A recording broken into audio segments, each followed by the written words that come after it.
नमस्कार, एस्ट्रोबेसिक में आपका स्वागत है। मैं जयंत कुमार वत्सा, आपका होस्ट एस्ट्रोबेसिक चैनल से। इसमें एक नया सीरीज स्टार्ट करने वाला हूं। उसमें मैं बर्थडे और लाइफ पाथ नंबर के कॉम्बिनेशन के बारे में डिस्कस करूंगा। तो जैसे आज का सीरीज में बर्थडे नंबर 1 और लाइफ पाथ नंबर 1 है।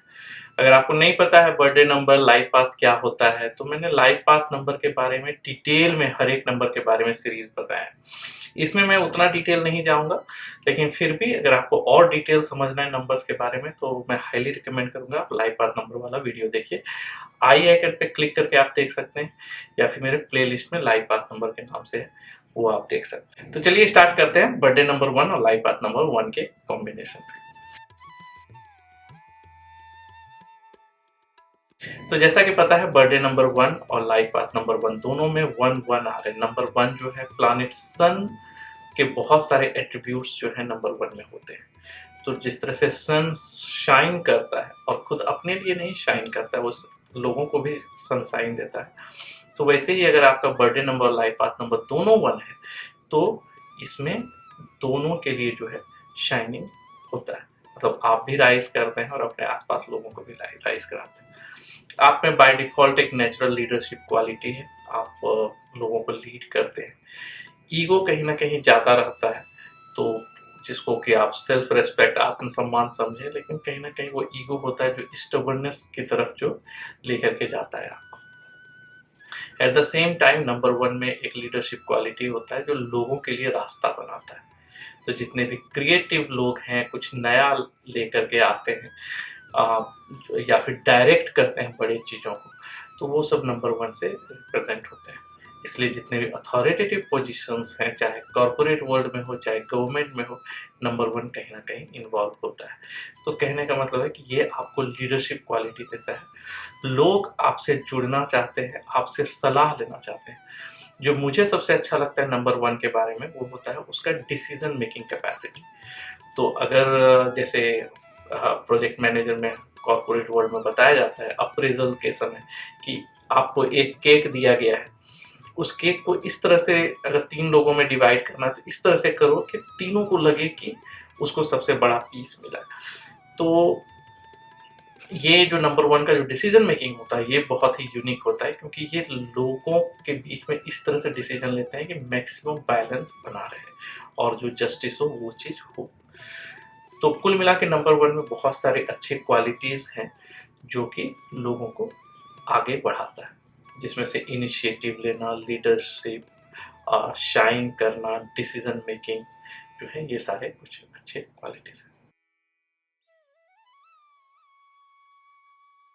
चूँकि नंबर 1 यहाँ 2 बार आ रहा है, तो 1 की जो क्वालिटी है वो थोड़ा-सा डिस्टर्ब होता है, क्योंकि यहाँ पे टू मच नंबर 1 है, अब ये बैलेंस नहीं रहा। तो इसमें लोगों का ओवर कॉन्फिडेंस जो है, ये चीज़ देखने के लिए मिलता है। अगर चार्ट में फीमेल्स नंबर ज़्यादा है, मतलब 2, 6, 8 ज़्यादा है कंपेयर टू 3, 9 नहीं है, तो हो सकता है कि आपका इमोशनल पार्ट ज़्यादा डेवलप हो जाए। तो आप ज़्यादा नर्चरिंग, केयरिंग, लोगों के फीलिंग, इमोशन के बारे में सोचें। लेकिन अगर 2, 6, 8 नहीं है और 3, 9 ये ज़्यादा है, तो हो सकता है आप में एरोगेंस या ओवर कॉन्फिडेंस ये चीज़ आपका ज़्यादा दिखे।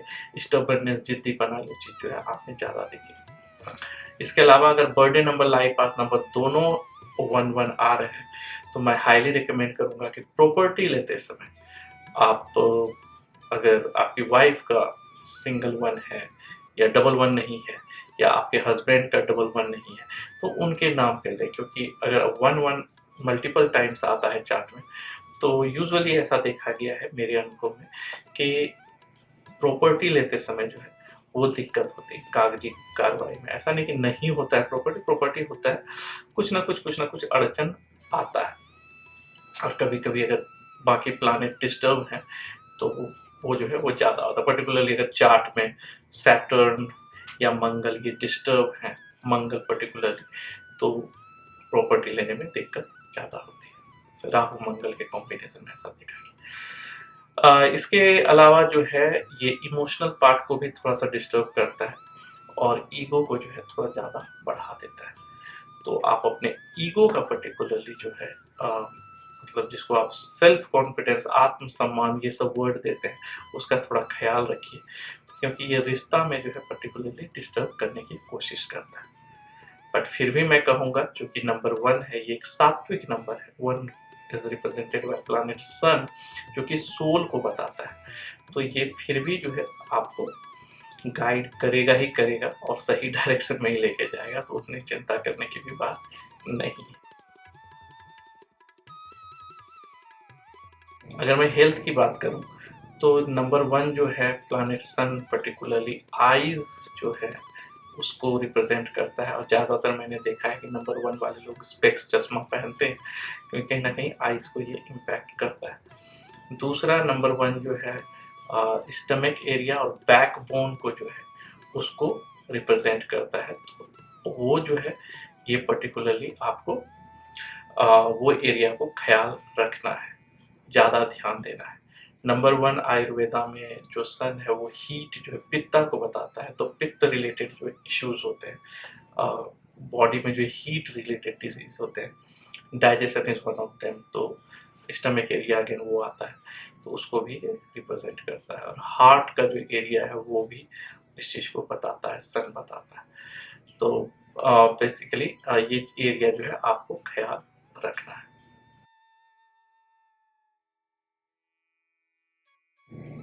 अगर मैं पैसे के बारे में बात करूं फाइनेंशियल सेक्टर में, तो नंबर 1 जो है पैसे रहते ही रहते हैं, आ ही जाते हैं कहीं ना कहीं से।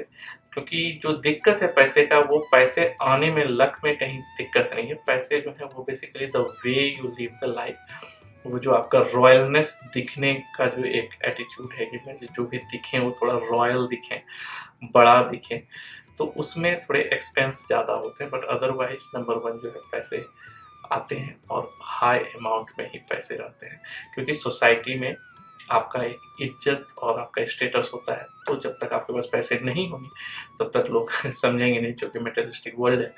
तो पैसे रहते ही रहते हैं, नहीं तो पैसे से रिलेटेड जो चीज़ है वो चीज़ आपके पास रहती है। करियर के बारे में अगर हम बात करें तो नंबर 1 कोई भी ऐसा काम जिसमें से कुछ क्रिएट करना है, कुछ डिज़ाइन करना है, कुछ डायरेक्ट करना है, जहाँ पे क्रिएटिविटी की ज़रूरत होती है, वो काम आप अच्छा करते हैं। तो जो भी डायरेक्टर वाला काम है या फिर अथॉरिटी, पावर, एडमिनिस्ट्रेशन वाला काम है, वो चीज़ आपके लिए अच्छा है।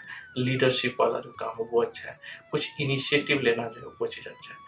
तो पर्टिकुलरली जो एंटरप्रेन्योरशिप है, स्टार्टअप्स हैं, ये सब में नंबर 1 अच्छा करते हैं। बिजनेस जो है ये अच्छा करते हैं।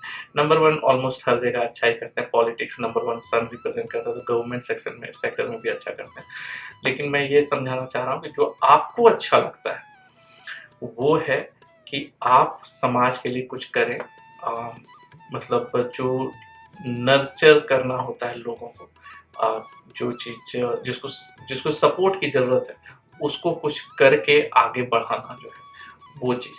और पर्टिकुलरली वो एरिया जो लोगों को दिखता नहीं, लेकिन उसको ज़रूरत है, जैसे emotional supports, counselling, teaching, guiding.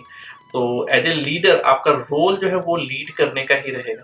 High level पे ही काम करेंगे आप, लेकिन ये सब चीज़ आपको सूट ज़्यादा करता है, जहाँ पे आप लोगों के लाइफ में बदलाव लाते हैं। क्योंकि याद रखिए, सन जो है, सूर्य जो है, ये केवल अपने लिए नहीं शाइन करता है, ये अपने आसपास लोगों को भी शाइन कराता है। तो अपने लीडरशिप क्वालिटी, इनिशिएटिव, करेज, जो भी आपका बुद्धि है, इसको लोगों को नर्चर करने के लिए, लोगों को जो अपनी मदद नहीं कर सकते, सिर्फ माँ बच्चे का केयर करती है, उस तरह से आपको केयर करके करना चाहिए। रिलेशनशिप में जो है नंबर 1 अच्छा होता है, लेकिन इनका ईगो बहुत ही ज़्यादा होता है।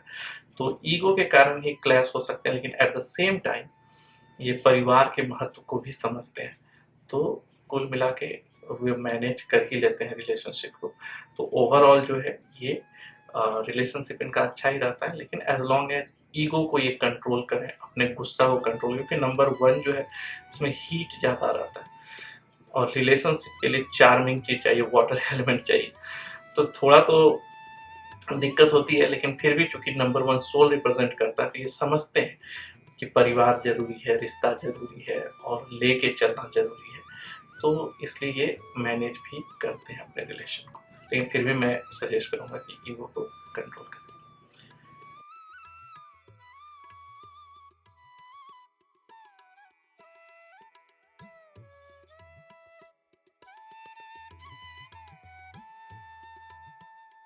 सजेशन अगर मैं कहूँ तो आपके लिए जो है जो मेन चीज़ है वो है आपका ईगो, और जो जिसके कारण भी कभी-कभी रिलेशनशिप में आपको प्रॉब्लम होता है, ठीक है?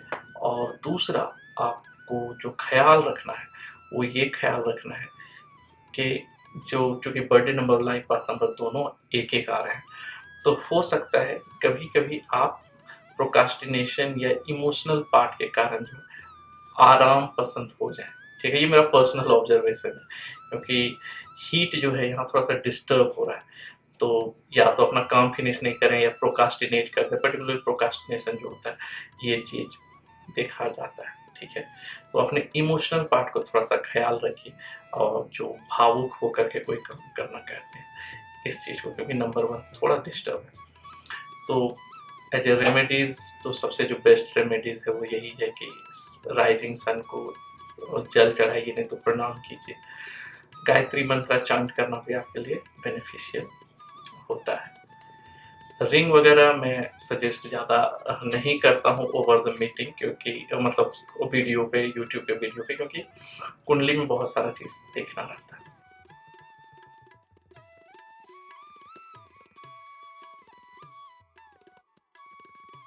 तो अगर आपको और ज़्यादा जानना है नंबर 1 के बारे में, तो मैंने डिटेल में नंबर 1 का वीडियो जो है लाइफ पाथ नंबर 1 के नाम से बनाया है, आप वो देख लीजिए, मैं हाईली रिकमेंड करूँगा। ये था मेरा एनालिसिस लाइफ पाथ नंबर 1 और बर्थडे नंबर 1 के कॉम्बिनेशन के ऊपर। तो अगर आप ज़्यादा जानना चाहते हैं अपने नंबर्स के बारे में और डिटेल्स के बारे में, तो हाईली रिकमेंड करूँगा, आप रिपोर्ट ऑर्डर कर सकते हैं, जिसमें से सारे नंबर्स का पाइथागोरियन, चैल्डियन, वैदिक ग्रिड, लोशु ग्रिड, वास्तु इसके अनुसार दिया गया है। तो आप ये सारा चीज़ जो है आपको एक जगह पे मिल जाएगा। अगर आप न्यूरोलॉजिस्ट हैं तो आपको मेरा सॉफ्टवेयर ज़रूर ट्राई करना चाहिए, one of the leading software है, बेस्ट सॉफ्टवेयर है मार्केट का, तो आपको ज़रूर ट्राई करना चाहिए। 7 डेज़ का फ्री ट्रायल भी है।